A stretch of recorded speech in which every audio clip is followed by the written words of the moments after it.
Hola, bienvenidos, welcome, Wilkommen to another El Moon DIY. Happy New Year, new moon. Macrame Scrappy moon is what we're going to do today. I need scraps. Some of them are long, some of them are shorter for this tutorial. Some of them are shorter. You will need a wire moon hanging. I got this from Michael's. It was probably $2.99. It was on sale. I got two of them at the same time because I try to stock up on stuff.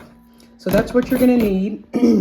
And then you'll need scissors to do a little cutting and whatnot, and just your macrame skills or your creativity skills. So with this, you're going to go under, over the outsides, cross them, under, and repeat, and then tighten it as you go. So I do this quite a bit. You're going to use all kinds of techniques, whatever type of scrappy crescent moon you decide to make. I got this metal frame at Michael's. It was really inexpensive. I think it was $2.99 or $3.99, and I'm just using scrap rope.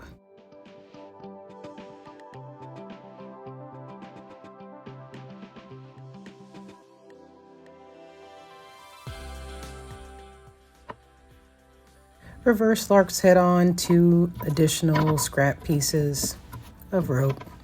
This is like 2 or 3 mm single strand. And I'm going to do some alternating square knots, starting with left because I'm right-handed. Over and over again until I get to the other side, and then I'll double half hitch on. As you can see, I'm not using a foam board or T-pins. It will make it easier if you do, or if you make sure to weight the side that you're working on down with a book or something.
I'm just going wherever the day takes me. I'm going to make this little bar go across, and then I'll add some fringe onto that to hang from that piece that's going across. Tie some knots, make it a little fringy with combing it out, etc.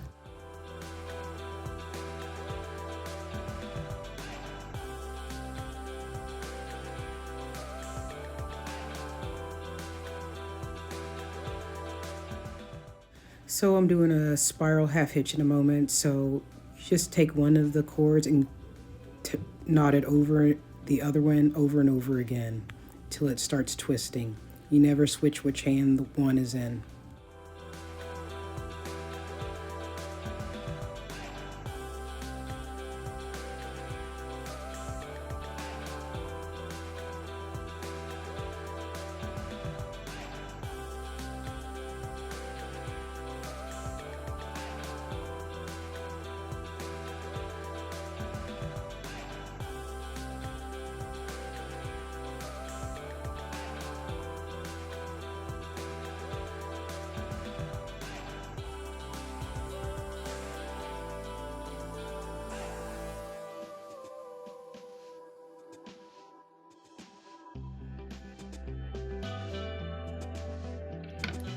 Just comparing what I've done with the other one that I've already done, which I used a lot more techniques in, including weaving. Here we go. Let me zoom in.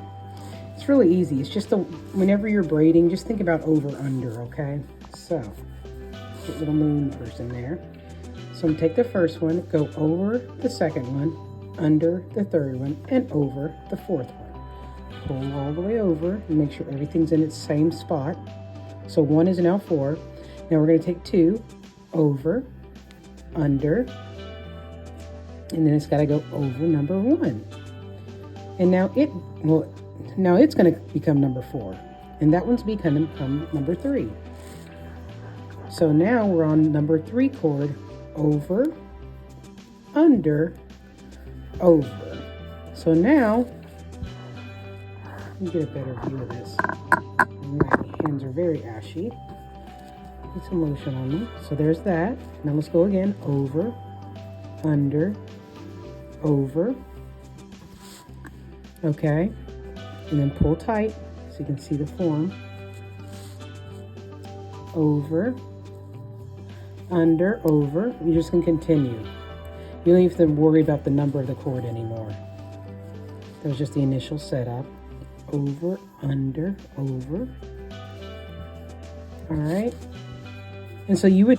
All right, so now I've connected the 4-strand braid to the side. I did a row of double half hitches at the end of the braid to keep it tight, and then I double half hitched it onto the frame and scooting it over to make more space for more work.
here she is. Scrappy. This one's a little more neat. This one's a little more scrappalicious. So, it depends on what you want to do.